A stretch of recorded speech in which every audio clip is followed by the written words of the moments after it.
I think tinker. We've said that word a lot. It's very much self-starting, right? If you're like, oh, I want a career in tech, start doing stuff in your free time that helps you learn certain current industry things, right? Just start like messing around with things is really what I would recommend because I and Hanak knows this. I think I sat in on, by sat in I mean participated in like 30 or 40 interviews last year, and the thing that I was looking for the most was like, we're throwing you a problem that we don't even know how to solve. How would you go about solving it? Can you Google on your own? Can you ask the right questions? Do you have any experience with any sort of technology related to that problem?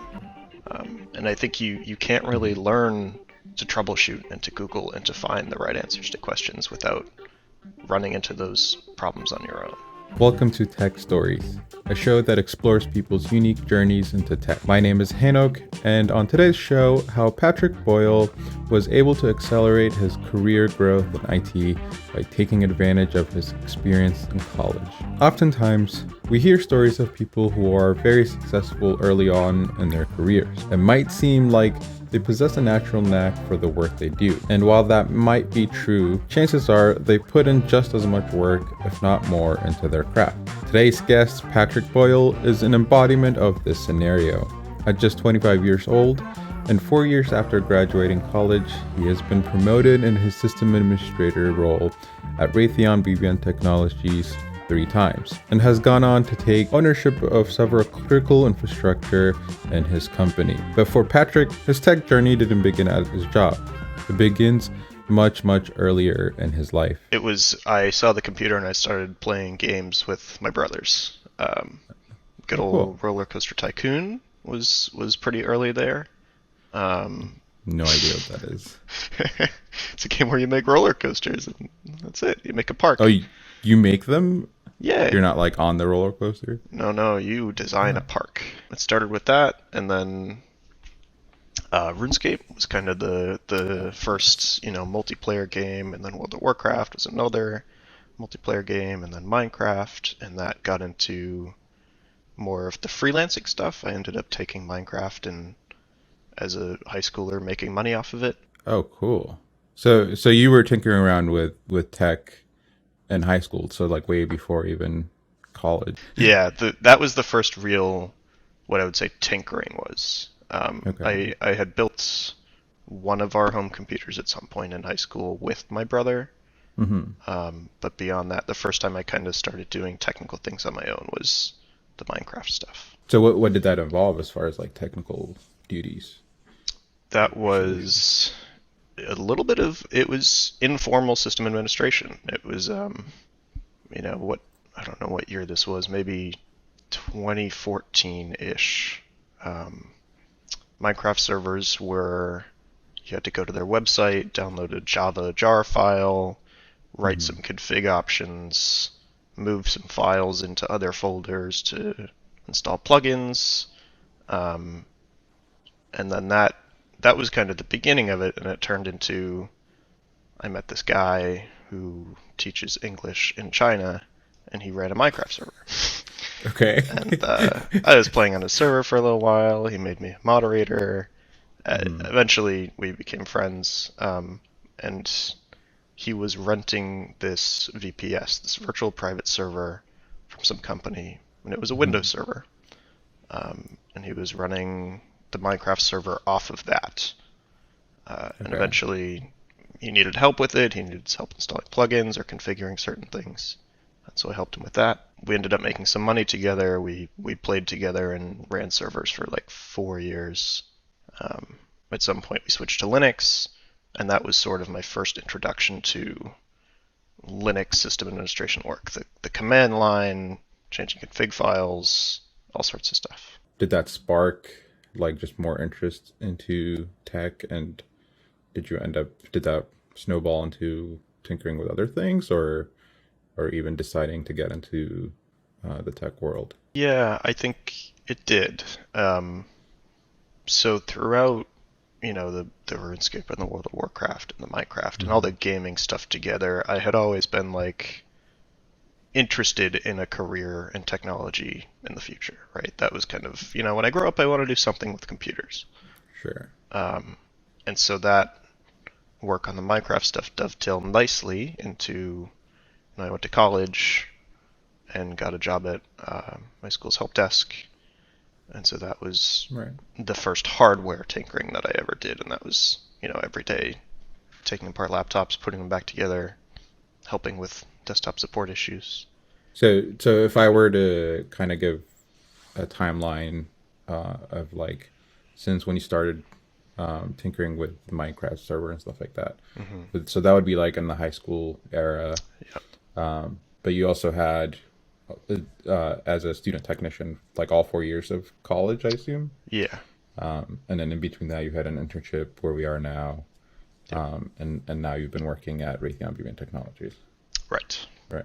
Okay. Because I wanted to make that distinction because sometimes it can feel you got to where you are like out of nowhere, right? Yeah. Like you start right out of college, you got this job, but in reality, it's you've been working at this for years. So like, Yeah, I mean, this was sort of like a lifelong thing, really, right? This was my whole life. This is what I knew I wanted to do. right. And, interspersed, there were even extra bits of technology stuff, right? So during the help desk years, I had set up a VPS on my own, like a virtual private server on my own, which was Linux, and it was through DigitalOcean. And I was like, I want to access this thing that's at my house when I'm not at my house. So I set up like a little VPN server on this $5 VPS. So I would connect to it from my phone, and I was like, oh, that's what a VPN is. Yeah, so even small things like that, just throughout the years, whenever I'm curious about something, I'll just go and do it. Let's go a little back to high school and college. Were there any experiences outside of like your own? Did you take any tech classes in high school or do any kind of clubs? What was the experience there? You know what? I had completely forgot about it until you asked. But I took it wasn't a formal class by any means. I mean, it was a class, I guess, but it was like, Sure. it was my senior year, and it was like a tech helper class almost. It was like, Okay.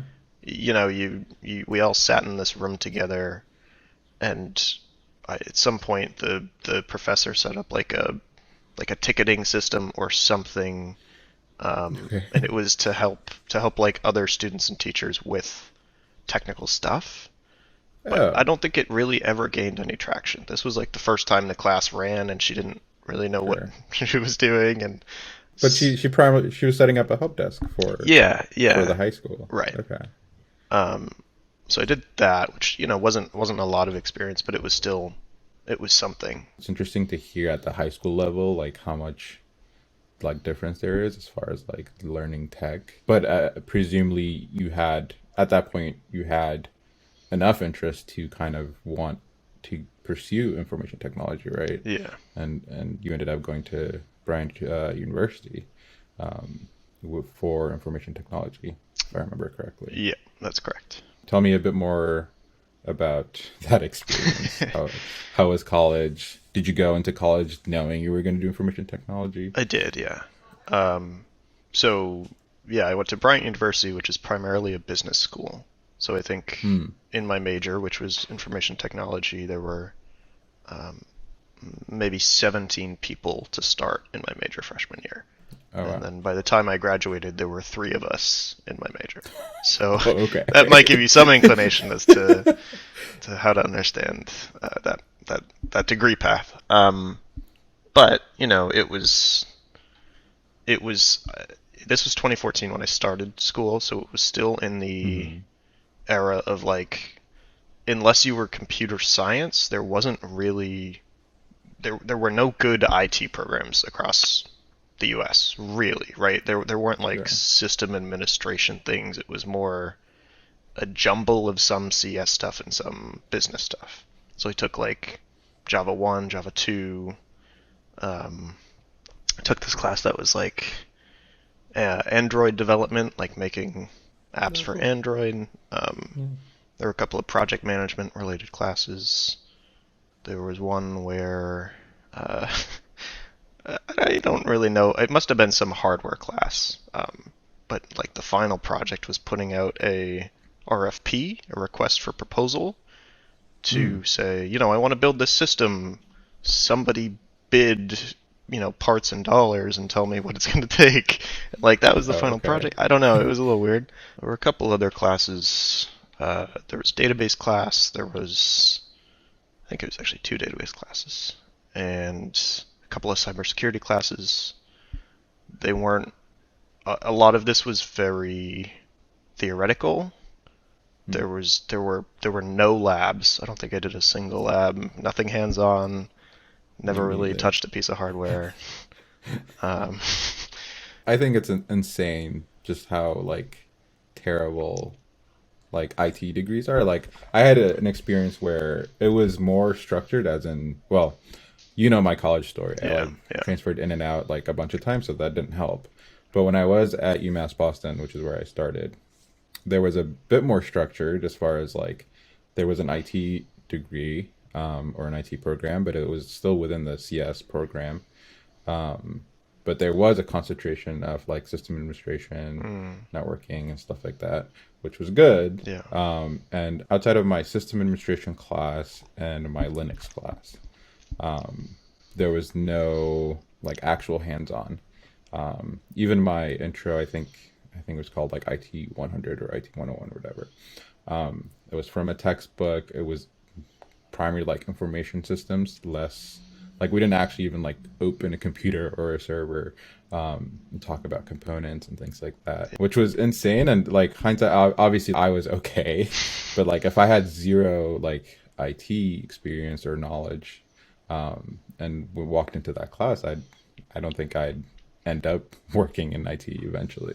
Yeah, the IT, or even just college in general, I think is kind of more of a fraud than, Well, yeah. yeah, and this. We've hired a couple of interns who, now in 2022 have school programs that are better, That's right? fair. They're Yeah, much more yeah, hands-on. They're focused on the real stuff, and a couple different curriculums at least that I can think of that had much better programs than you or I. yeah. No, that's fair. I think, thinking about the couple of people that went through our internship program, they were much more prepared Yeah, for and like, and it wasn't like help desk stuff, which was I think more impressive, right? They were ready for dealing with network switches, servers, yeah. which is, yeah. So okay, maybe I redact my my statement about college, but I think that across the board, I feel like there are programs that are more structured to get you ready, but I think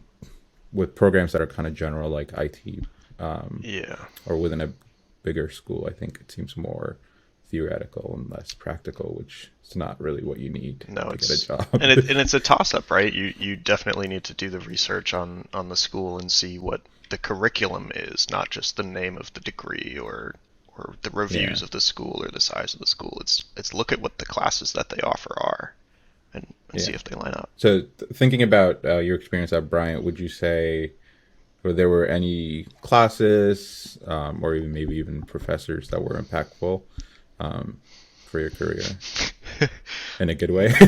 Not really. No. No, Okay. the good stuff came from the help desk job.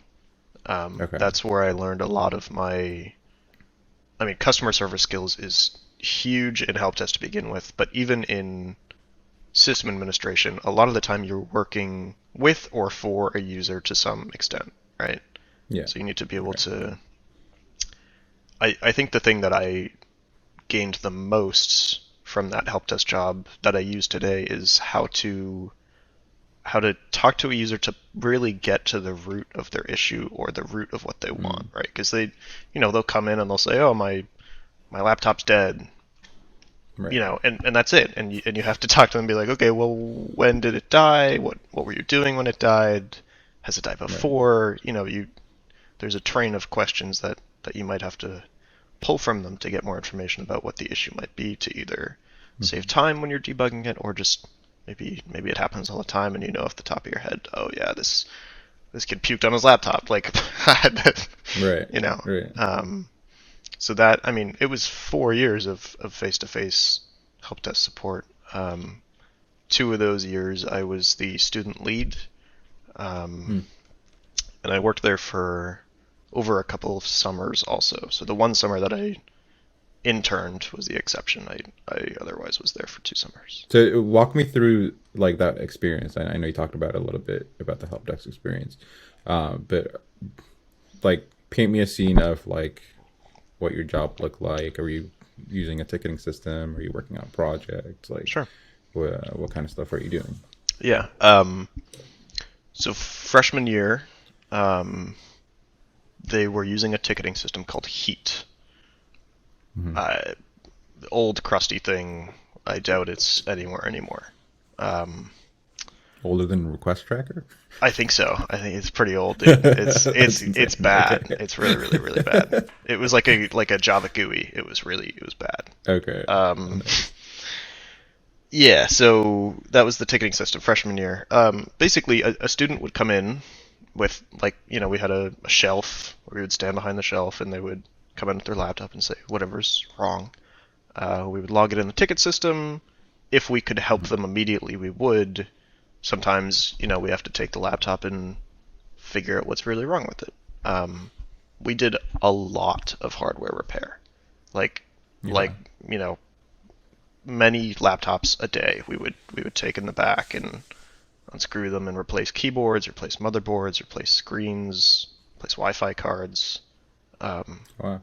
We would, you know, we could replace the whole thing over and over again.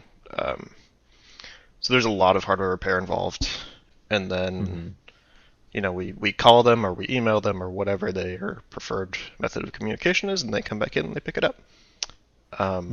Sophomore year through senior year, we were using Atlassian Jira with the Service Desk plugin. And that was like a whole rollout that took years of tuning and figuring out the best way to do it and developing a knowledge base for it and all that kind of stuff. We were completely isolated from other parts of the full-time IT staff. There was no... We rarely worked with them unless there was like a campus-wide network outage, and we'd be like, oh, we gotta call Rick. Something's wrong. Okay, that makes a lot more sense. I was trying to imagine... What about all the infrastructure? Yeah. So they... Right, so I was like... Okay. Completely separate from us. Oh, interesting. Yeah. So how do you deal with them as far as like even like imaging and like all the laptops and stuff like that? Do you guys do that, or did they? We built our own image as students, as student workers, and then would image all the laptops. There was a thing called distribution day, where you know, you're coming in as a freshman, you need to get your laptop somehow.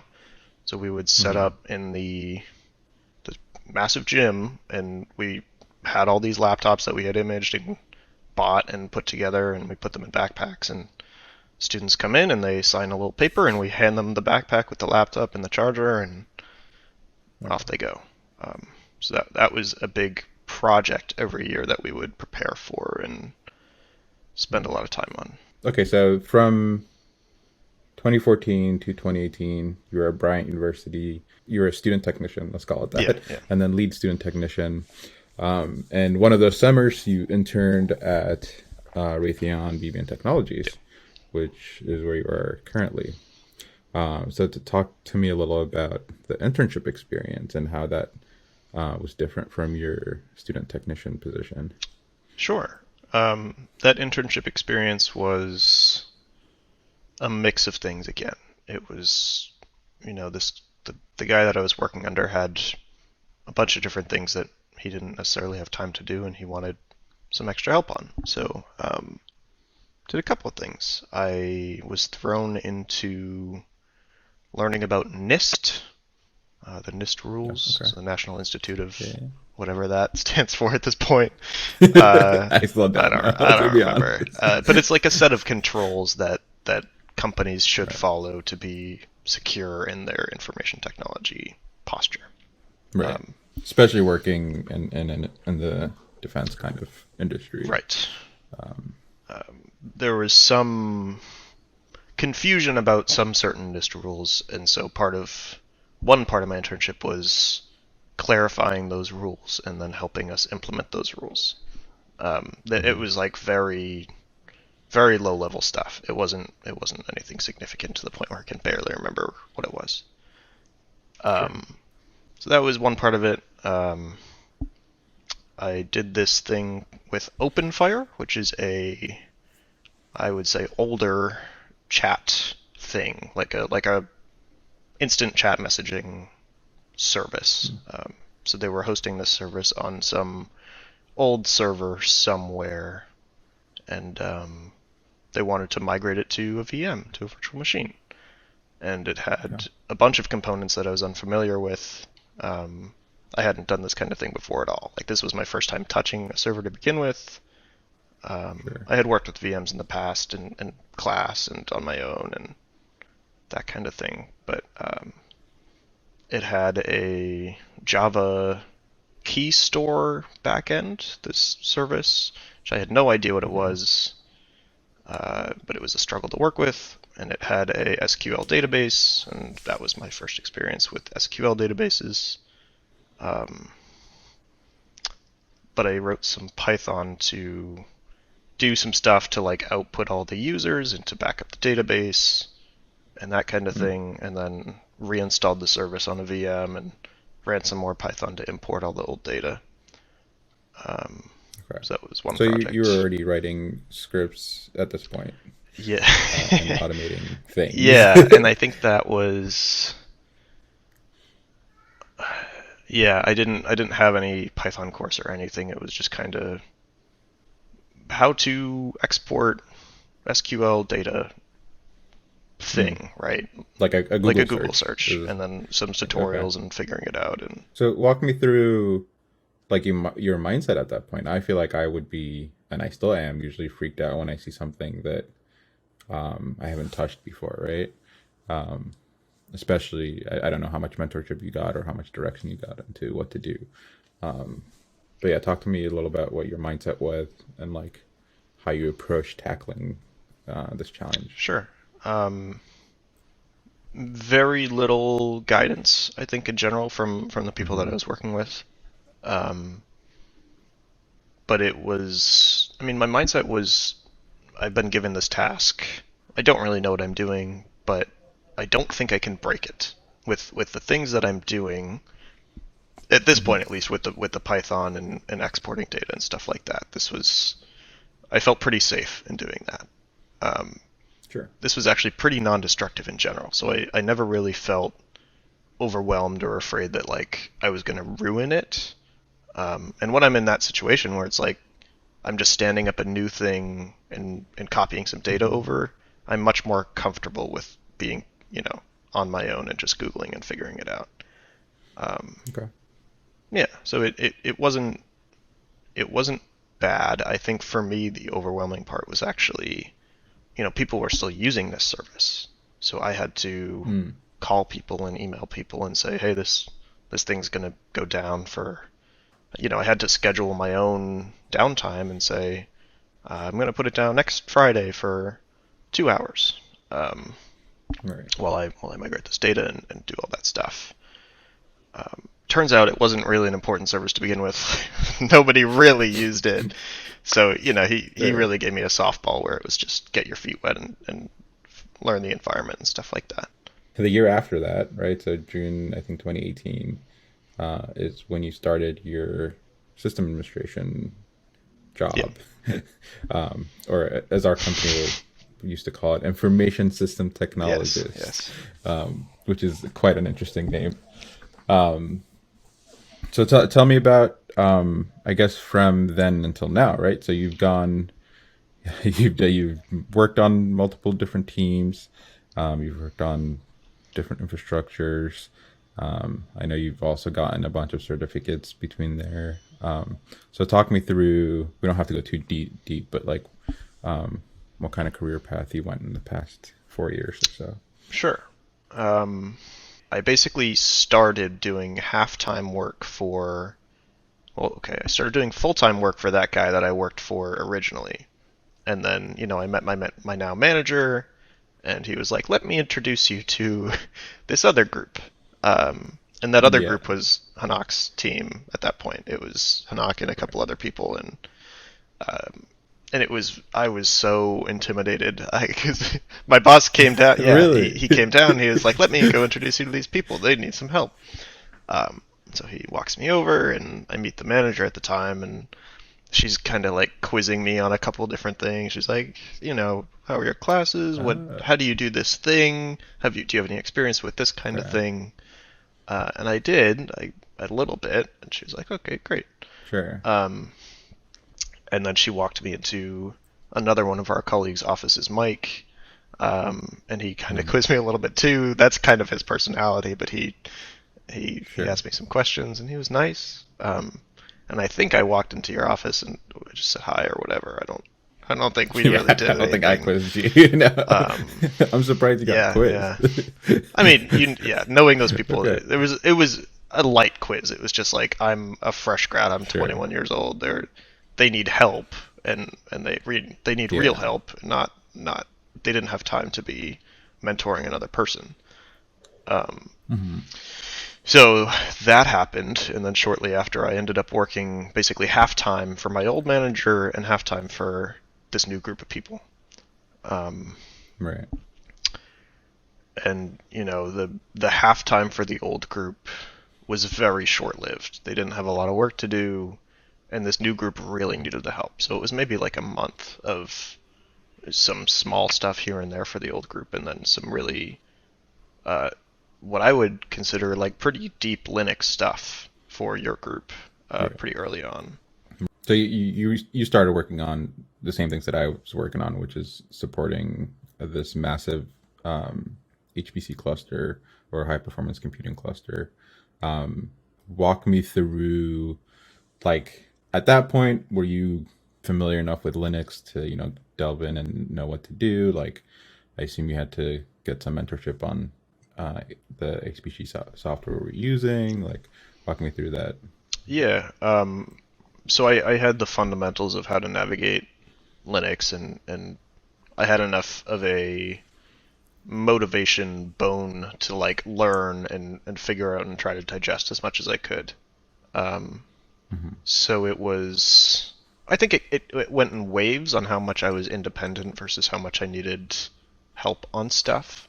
I got a lot of contextual help from you and from the manager and from my coworker, um, Right. and sort of like this is this person or this is how this service works or you have Hmm. to email this person before you do this thing, and um, that was part of it. And then the other part was that the actual HPC software, uh, most of my mentorship from that came from me being driven to ask questions and learn about it to our manager at the time. I don't think she really Hmm. offered up much beyond, you know, fix this issue, and then it would be okay. Right. Let me learn how to do that, and then as more of that type of issue came up, a ticket would be submitted, and I'd be like, let me grab this ticket and go talk to my manager about how to do it, because I didn't know how to do it, but I wanted Hmm. to learn how to do it. Um, Sure. so that kind of evolved into understanding that software. Okay, but even beyond the like HPC cluster, there was, like a configuration management tool Sure. like Puppet. There was a networking component of it. I mean, it was a huge. It was like around 600 to 1,000 server, um, small mini data center, Yeah. pretty much. So like, walk me through trying to, like, it sounds like some of it was just kind of getting thrown Oh in yeah. Yeah. and making it work because you Yeah. have to, right? Which I think is just the definition of system administration, I Yeah. feel like. um but yeah, walk me through some of, like, at least some of the important components, right? Like configuration management tool, networking, Linux, as you talked about, how you approached learning those things, whether it's because by force or maybe you took an initiative to do something else, take a course, whatever it is. So how were you approaching those things? Sure. Yeah. So Puppet is a big one. Puppet is the configuration management tool Hmm. that we use to manage all of these 1,000 odd systems. Um, Yeah, and that was also with Git, right? So we would use Git and Puppet right. together to make this all work. And I had a passing familiarity with Git at the time. Like I knew what it was, I knew kind of what it Hmm. did, but I had never used it. And I had certainly never made multiple branches and dealt with that, right? That's the whole thing. Sure. Um, Yeah. uh, yeah, so that was something I was definitely intimidated with at first. I asked a lot of questions from you on how to do that and what your process looked like, and how to do that Hmm. safely. Because that always felt scary at first. Like it's like I'm gonna Yeah. I think I'm still yeah scared I'm gonna mess up sometimes. the main branch. Everything's gonna break. That's the whole thing. Sure. Um, yeah, so that just came with asking questions from you and learning and like repeated doing of it. My getting familiarity with Git, Hmm. and this it was kind of the same thing with Puppet. It was very much brute force. You just have to learn it. I need to make this change for this Yeah. ticket. Hopefully it's a small change, so I'll go in and edit this config file and add it to Git and do the whole merge push process. Hmm. And it was just being in the environment and doing it over and over again was really how I ended up learning. There were no extra Hmm. courses on that one. I'm sure there was some Googling.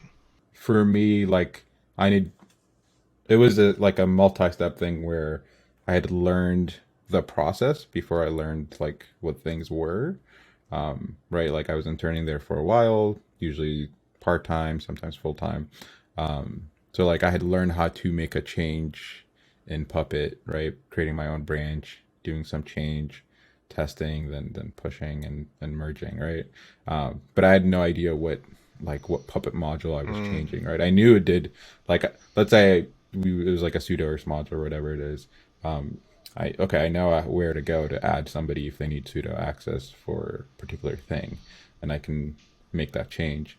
But I had no idea how Puppet worked as far as like having a Puppet master server that like agents are running, and they're running every like yeah. 2 hours, so changes happen periodically. Like that all came like a lot later, and it was all brute force for me too, right? It's like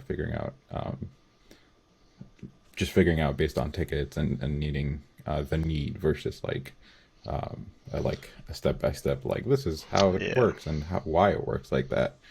Okay, cool. So you did you did a lot of HPC work, a lot of Puppet work. You got your certification, your Yep. Security Plus. You also have CCNA and what was the other one, CCNet or whatever it's called. CCENT. Yeah. Walk me through like why did you end up getting those certifications? Let's see. Security Plus was kind of natural with the job. I think it Hmm. was something I had some passing interest in to begin with, and then my manager was like, Sure. "You want to do closed room stuff?" Question mark. And I was like, Hmm. "Sure, that sounds interesting." That was what my previous internship manager and his primary coworker. That's what they did throughout my internship and Hmm. when I was full time there. So I knew what it was, and I was like, "That sounds kind of cool. I could do that." Um, Sure. And closed room for people that don't know those terminologies. I don't even know if it's an industry terminology, but it's primarily working on classified projects. So it's very like secured area within the company that only certain people that need access have access. Would that be a correct representation of Yeah, I what a think closed so. room is? It's a room Yeah. with no external resources that you can access. Hmm. It's closed room is how we talk about it. Right. Yeah, so he said, "Do you want to do this kind of work?" And I said, "Sure." It's like, "Okay, let's go get this cert." So I spent I don't know how long, a month or two maybe, studying for that, where I was reading a book and Hmm. I was doing this CompTIA lab course thing. Um, and I went and got it. And that was fine. And then At some point, I foolishly expressed to my manager that, I'm kind of interested in networking. That was a mistake. I should have never said that. Foolishly. I didn't really know how complex and different networking was. Sure. And when I talk about networking, I mean actually dealing with switches and routers and firewalls, not necessarily the networking of a server connecting to another server. Servers. Right? And I think that is sure. an important distinction, because sometimes we have people who are taking a computer networking degree, and it's more connecting servers, not dealing with switches and routers and that kind of thing. Yeah. Oh, really? Yeah, so that can be a little Okay. confusing. Yeah. But yeah, I was like, I want to deal with switches and routers and firewalls. So that happened. To study for that, so the CCNA, which is the Cisco Certified Network Associate, that certificate at the time, you would first have to get the CCENT and then take a second exam, and then you would get the CCNA based off of the two exams. Okay. So my manager, great guy at the time, was just like, okay, go take off a week. We'll charge it to the program, the closed room program that I'm doing the work for. Just don't come into work. Just go study for a week for 40 hours. So I took a lab course that was dealing with, it was like a virtual lab where you configure switches and troubleshoot issues and that kind of thing. And then that weekend, I studied from this book and did like index cards for memorization stuff. And then I took the exam on Monday. Sure. And that was it. I got the cert for the CCNT. And then maybe 2 to 4 months later, I did the same exact thing for the CCNA. A different lab course, different book. Would you say that was, like, looking at where you are now, would you say those were super useful things to do to getting these certs, or not useful at all and a waste of your time? No, I think they were definitely useful. I think they're maybe less useful than like, wow, you need this cert to do this job, but it's more... Sure. Both of them actually are much more about providing context and more high-level information than like commands or specific scenarios. Oh. Even the CCNA? Yeah, the CCNA only because if you don't apply it immediately, or if you just don't apply all of the stuff in it, it's a huge exam. There's a lot of content in it. If you don't apply it, or at least for me, I only applied maybe 10% of it, realistically, to the work that I was doing. Right. Because you weren't doing networking stuff. There was networking components to things, but like it wasn't your primary at the time job. Yeah. Until a few months later. So everything in between those few months basically went out the window. It was I learned like the high level concepts of certain things, and that helped. And maybe if I took it again today, when I'm a little bit more ingrained with networking, it would be better. But it wasn't. I never felt like I needed this, or like, if I didn't do this cert, I wouldn't have known how to solve that problem. In 2020, you're a sysadmin. You've done a few certs, and for some reason, in 2020, you decide to go for a master's. Yeah. Right. Walk me through that decision first off. Like, why did you even think about doing a master's? Well, it was July 2020, and the world had shut down a few months ago. So I was like, I got all this free time. My life is pretty stable right now. I have a job. I have a girlfriend. I have an apartment. Like, I don't have any other major responsibilities in my life. I don't have a family. I'm not gonna be traveling anytime soon. I'm just gonna be sitting in my apartment, or I'm gonna be sitting at work. So why not now? And there was never really this wasn't like a long-term plan for me. I had never really given much thought to getting a master's at all. I think I had maybe toyed with it over the past few months before that, because I had heard some of our coworkers had them, and I was just like, that could be something that I do. I don't see why not. Yeah, and so COVID hit, and it was the perfect time to do an online master's. How was that experience? Did you learn a lot? Was it a waste of time No, as well? that one again, it's just what's applicable, right? So Mm, and it was also like what you make of it. There were certainly some classes that sure. you could make applicable if you tried. Like there was a Python course that I took. And Mm, so, sometimes I'll integrate more Python into the work that I do, sometimes I won't. And maybe without that class I wouldn't mm-hmm. feel as comfortable. I wouldn't know that that was a possibility. Um, Sure. and again, for me, a lot of the value that I took out of it was actually from the business side. So my master's was Mm, Master of Science in Information Technology with a concentration in IT project management. So it was basically okay. 5 project management classes and 5 IT classes, and some of them were a little bit, Mm-hmm. there was an IT project management class. Um, Right. Right. so a lot of the stuff that I took out of those was I tried to apply to our organization to try to help better understand business cases of certain things or understand how to better manage this project that I'm working on. I mean, the business side of thing is, Yeah. is it's huge. I feel like, I think at least maybe not at the beginning of your IT or sysadmin career. I think you can be very heads down into the weeds of things. But at some point, if you want to progress in your career in any aspect, like you have to start thinking about like business needs and how your work fits in the overall picture of things. Because otherwise, like you don't know what the impact that you're making. You're just kind of like a cog in the Yeah. machine, right? Yeah, I wholeheartedly agree. I think that you mentioned the 3 promotions, whatever. I think going to a business school Mm-hmm. for my undergrad and then getting part business degree for my master's actually is maybe the number one thing that helped me be able to progress in my career. Right? It was Mm. being able to communicate with the stakeholders effectively and being able to implement the solutions that they need by talking to them and Sure. pulling out what they need. So, I mean, we've kind of talked about your career uh, from start to end.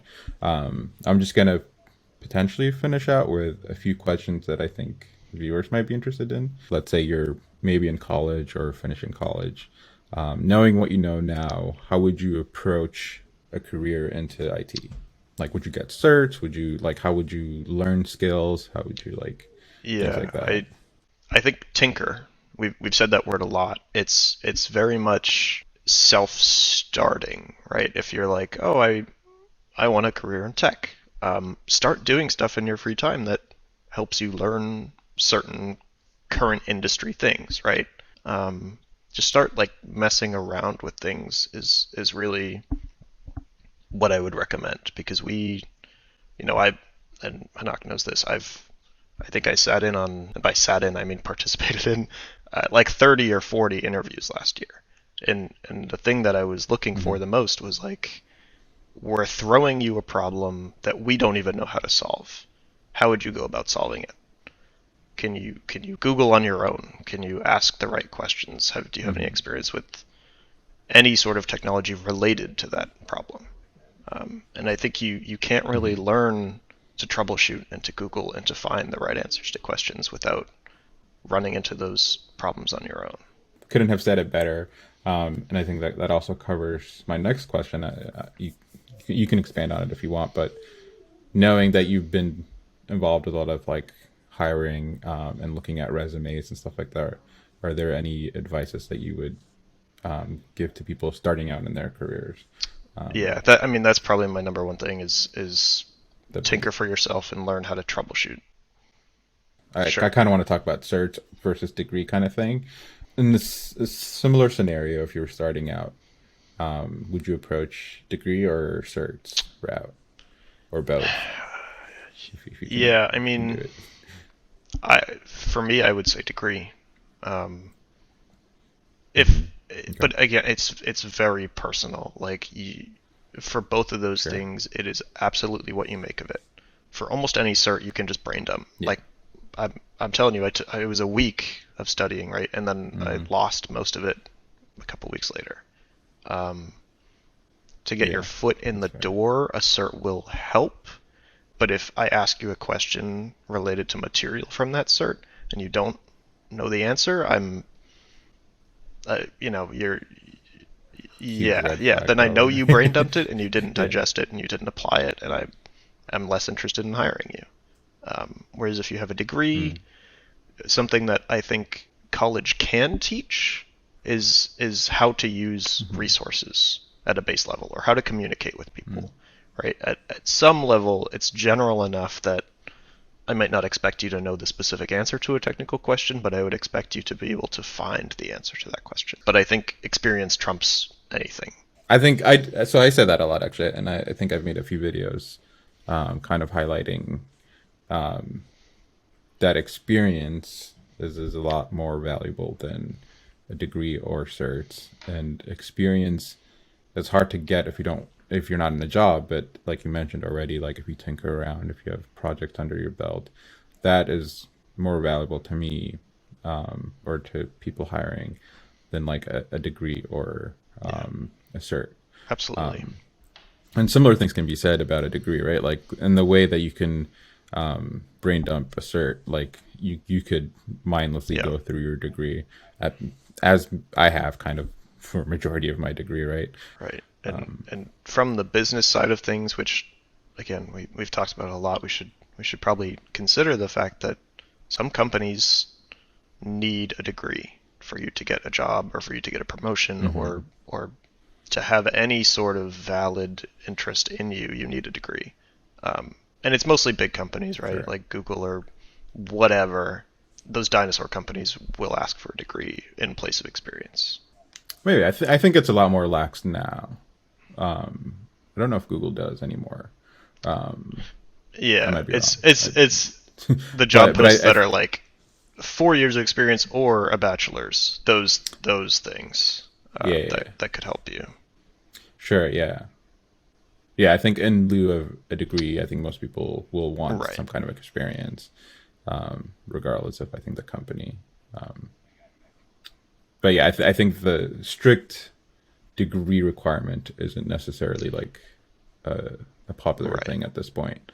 Um, but if there's experience that can trump that or that can replace that, then I think companies are more open to that now. All right, thank you so much, Patrick, for joining me. Anything you want to shout out No, I'm before we okay. end the call? Yeah, yeah. Are you sure? No, no, No, no, no no, social no. medias. I'm No. good. All right. Thank you. Thanks so much.